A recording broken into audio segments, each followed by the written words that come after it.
점점 조여오는 연합군의 공격에 일본의 패전은 이미 예고된 상황. 일본 최고 지휘부는 중요한 결정을 내린다. 일본 본토를 사수하기 위한 결호 작전이다. 결 1호에서 결 7호까지 최후 결전의 방어선을 구축하는 결호 작전. 제주도는 결 7호 작전에 포함되었다. 도쿄에서 서북쪽으로 약 200km 떨어진 나가노현 마츠시로. 높은 산으로 둘러싸인 산악지대인 마츠시로에도 조선인 강제 노역의 한이 서려 있다. 마을 뒷산에 자리 잡은 마츠시로 대본형 지하 동굴. 총 길이 10km가 넘는 거대한 지하 시설이다. 폐색이 짙어지던 태평양 전쟁 말기, 일본은 전쟁 사령부인 대본영과 황궁을 이곳으로 이전하기 위해 대규모 지하호 건설을 시작했다. 松代全体でこの大本営移転工事に関わった人のことをずっと多くの人たちの証言を合わせると最盛期には1万人くらい働いていたというふうに言われています。 창고 공사로 위장한 마츠시로의 지하시설 구축은 1944년 말부터 이듬해 8월 패전할 때까지 극비리에 진행됐다. 9개월에 걸쳐 계속된 공사를 위해 7천여 명의 조선인이 동원됐고 650명이 사망한 것으로 알려져 있다. 일본이 연합군의 공습을 피하기 위해 만든 지하 동굴이 조선인 노동자들에게는 죽음의 공간이었다. ここは戦争の準備というよりも負けるための準備をしているようなところなんですけれども、敵国の日本の戦争の遂行のために命をすり減らしてここで労働しなければならなかった人たち。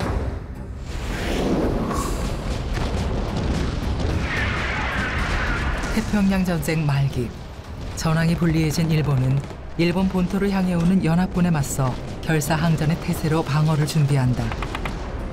전 국민이 전멸할 때까지 최후의 결전을 불사하겠다는 이른바 본토 결전.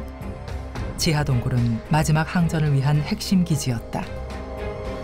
1945년 1월 달이 되면 사실상 일본이 연합군에 의해서 패전할 것이다라고 하는 게 자명해집니다. 가장 중요한 핵심은 미군의 항공기 공습에 대비하는 것과 상륙에 대비하는 것, 이 두 가지였단 말이죠.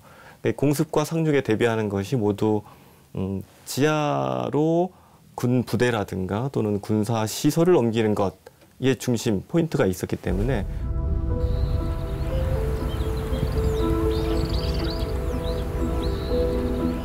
제주 서귀포. 드넓은 알뜨르 평원에 일본군의 흔적이 남아있다. 1930년대 일본이 대륙 침략을 본격화하기 위해 건설한 대규모 비행장. 세월이 흘렀지만 지상의 경납고와 비행장 운영을 위한 지하시설이 아직도 고스란히 남아있다. 그 중일전쟁 이후에는 여기 알뜨르 비행장은 일본 해군 비행장으로서의 큰 그 쓸모는 없어지게 됩니다. 그런데 1940년대 초에 이 태평양 전쟁 발발 이후에 이 비행장이 다시 일본 해군의 중요한 그런 비행장으로 활용이 되기 시작합니다.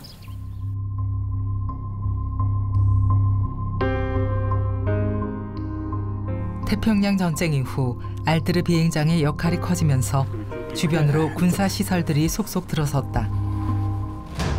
알뜨르 비행장에서 가까운 세달 오름에도 일본군의 흔적이 남아있다. 폭격기의 공격에 대비하기 위한 고사포 진지. 제공권을 상실한 일본이 연합군의 공습을 방어할 수 있는 수단이었다. 폭격기들이 제주도를 향해 올 때 이 비행장에 관련된 시설이 폭격당할 수 있으니까 비행장을 보호하기 위한, 지키기 위한 그러한 목적으로 이 고사포 진지가 4군데, 이렇게 고사포 포대가 4군데에 설치된 겁니다. 세달 오름, 고사포 진지 아래에는 일본군의 지하 전쟁 동굴이 구축되었다. 동굴은 차량이 드나들 수 있을 만큼 넓고 길이가 1km가 넘는 초대형 군사 진지였다. 이곳엔 폭약과 연료 창고를 비롯해 일본군 지휘소와 병사들의 숙소까지 마련됐다. 당시 일본군이 구축한 동굴 진지는 제주에만 수백 개. 그들은 왜 이런 지하 동굴을 파야만 했을까? 이미 제공권과 제해권을 다 뺏겼다는 얘기죠.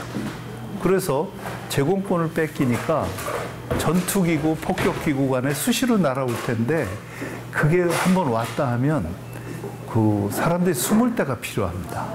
그리고 모든 전투 장비와 식량과 각종 군수품들을 다 감춰놔야 됩니다. 겉에 있으면 다 공격을 받으니까.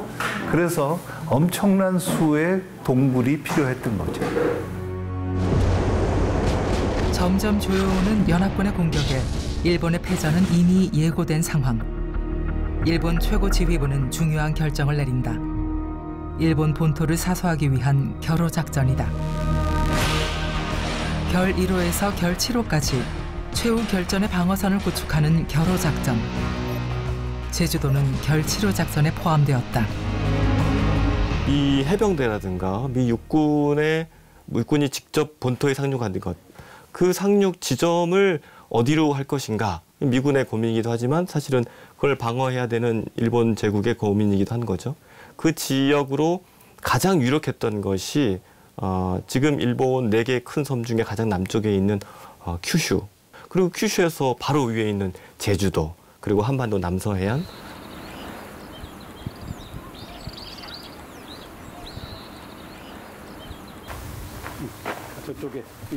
연합군이 한반도에 상륙할 때 첫 번째 지점으로 예상된 제주도. 해안가에서 떨어진 내륙 지역에도 본토 결전을 위한 요새화 작업이 진행된다. 해안에서 떨어진 가마오름에는 지금까지 제주에서 확인된 것 중 가장 긴 일제 동굴 진지가 남아있다. 예, 이게 위에 보시다시피 곡괭이 흔적으로 이렇게 돼 있는데, 그 당시에는 이제 이렇게 장비나 이런 것들이 없고, 그러니까 사람 손으로 그냥 곡괭이라든지 사위라든지 이런 걸로 이제 굴들을 판 거죠. 여기하고 이건 이것이 우리 지하 3층의 복잡한 미로형 구조에 총 길이 2km에 달하는 가마오름 동굴 진지. 제주도에 상륙하는 연합군의 해안 저지선이 뚫릴 경우 최후까지 버티기 위해 제주 내륙 곳곳의 오름과 한라산에까지 지하 동굴을 판 것이다. 육군 589 사령부 밑에 사단이 3개 사단하고 1개 여단이 들어왔는데 이것들이 대개 사단본부는 좀 높은 데 있고요. 그다음에 밑에 연대본부가 조금 내려와서 있고, 그러면서 이제 밑에 중대쯤 되면 바닷가에 가까운 쪽으로 전부 배치를 했어요. 근데 그렇게 배치를 해놓고 나서 각각 자기 부대가 있는데 주변에 숨을 수 있는 데를 다 판 거예요.